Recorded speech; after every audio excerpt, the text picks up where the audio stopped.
It's been a momentous year and a tough year for the Labour Party. I look round the room and there are many faces, many people who I was out campaigning with in the key seats across the South West. We didn't get there. We didn't win the election. Jeremy's touched on a number of the issues, and I'm sure there'll be questions that you want to ask about learning those lessons and about how we build going forward. And it was tough. But after the election, we moved straight into a leadership election. In May this year, the Labour Party had just short of 200,000 members. A strong membership, an active membership, a good membership. But what we saw after that election and after the summer was people joining, people coming home, people coming back to Labour.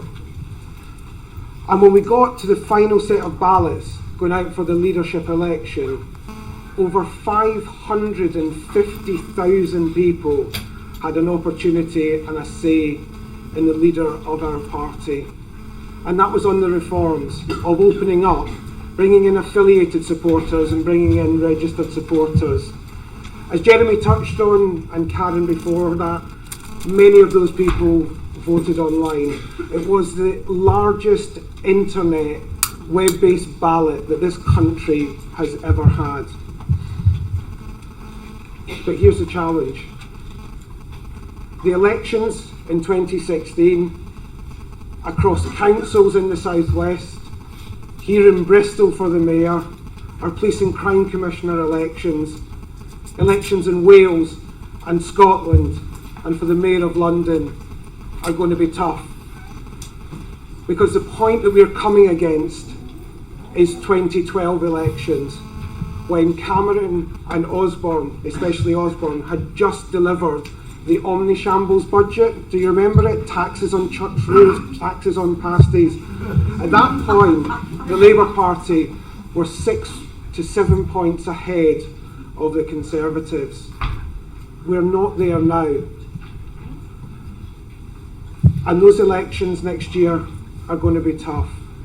In Plymouth, in Exeter, in other councils across the whole of the country, not just in the South West. So what do? We need to tap into that new energy, those new members, and get them out campaigning with us. As I said at the start, many of you were out on those doors week in, week out, not just a few weeks before the election, but for the years before that. We need to galvanise that new energy and make sure that it joins with us, getting out and taking Labour's message out. Because only if we do that will we have a chance of winning across the country in a huge set of elections in 2016. I just want to touch on two more issues and then I'll introduce Hilary. The Conservative government, since being re-elected, have moved forward in a number of areas that is absolutely partisan and will go after the foundations, the funding and the organisation of the Labour Party. Again, many of you have been out registering people to vote on the back of individual electoral registration. There are going to be people who, in the 1st of December this year, will drop off the register. Many people who would be and could be supporting and voting Labour. And then after that, there will be a boundary reorganisation, taking the MPs from 650 down to 600. And if we haven't managed to get those individuals back onto the electoral register, it will be many Labour areas that suffer on the back of that. Again, distorting the electoral makeup of the House of Commons to support the Tories. But finally, there's another bill that's going through just now, the trade union bill. And it is a direct and absolute attack, as Jeremy has said, on the trade union movement. But there's a piece of that bill that talks about political funds, and I'll just explain it. Trade union members, many of us in this room, pay a small portion of our trade union subs to the political fund. That political fund is then collected centrally by the unions, and the unions affiliate to the Labour Party.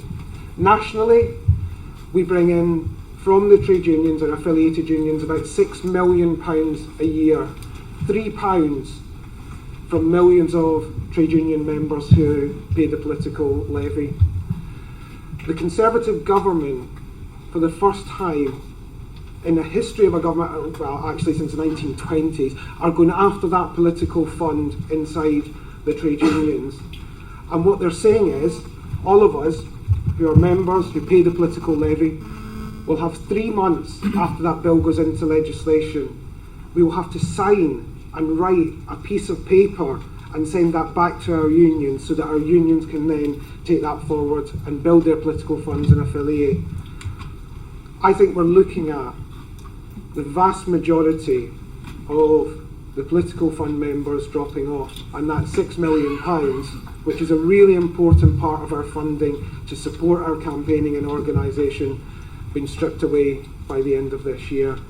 Now, Jan and our colleagues, Jan Royal and our colleagues in the House of Lords are doing a lot to try and unpick it and to fight it. But it is a travesty. It is a direct attack on the Labour Party. I'll finish on the one piece of really good news that we've got in the last couple of weeks. In the 2005 Labour general election, the Labour Party was left with debts of in excess of £24 million. Over the last 10 years, the Labour Party, through the Business Board and the National Executive, have worked to pay down all of those loans to the banks and those loans to individuals. And this week at the National Executive meeting, it was announced that the Labour Party, for the first time in many years, is completely debt-free.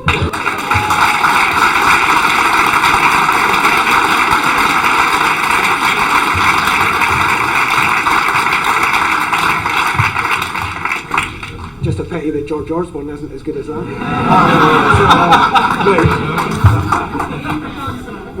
Working with all of you over the last years through to the election in May, we built a campaigning organisation across the country, and that's what hurts the most, the fact that we never delivered that election with that energy and that enthusiasm.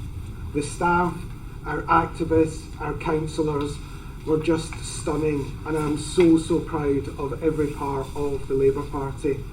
But you know what? We dust ourselves down as we've done in the past, and we start to reorganise and we start to rebuild.